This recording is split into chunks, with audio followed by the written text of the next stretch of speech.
حضرت انس رضی اللہ تعالیٰ عنہ سے مروی ہے، فرماتے ہیں کہ حضور صلی اللہ علیہ وسلم نے فرمایا جس شخص کے 3 بچے سن بلوغ کو پہنچنے سے پہلے فوت ہو جائیں اللہ تعالیٰ اس کو ان بچوں پر اپنی رحمت کے فضل سے جنت میں داخل کر دیں گے. یعنی اس پر صبر کرے انسان اور اللہ تعالیٰ اس کو بہترین جزا دیں گے.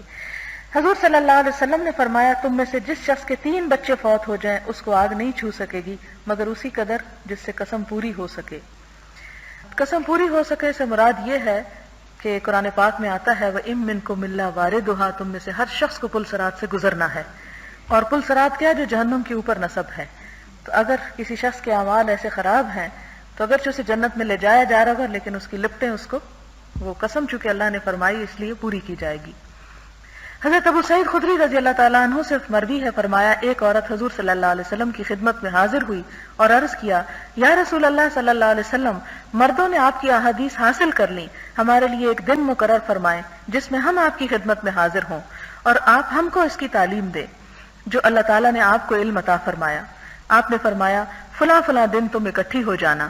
عورتیں اکٹھی ہوئیں تو آپ صلی اللہ علیہ وسلم ان کے پاس تشریف لے گئے اور آپ نے ان کو اس سے تعلیم دی جو اللہ تعالیٰ نے آپ کو علم عطا فرمایا تھا. پھر فرمایا تم میں سے جو عورت بھی اپنے 3 بچوں کو آگے بھیجے گی وہ اس کے لیے آگ سے حجاب بن جائیں گی. ایک عورت نے عرض کیا اور 2، آپ نے فرمایا اور 2 کا بھی یہی حکم ہے، لیکن شرط ہے صبر کرنا. اگر اس پر واویلا کیا اور اللہ تعالیٰ سے ناراضگی کا اظہار کیا تو پھر معاملہ الٹ جائے گا.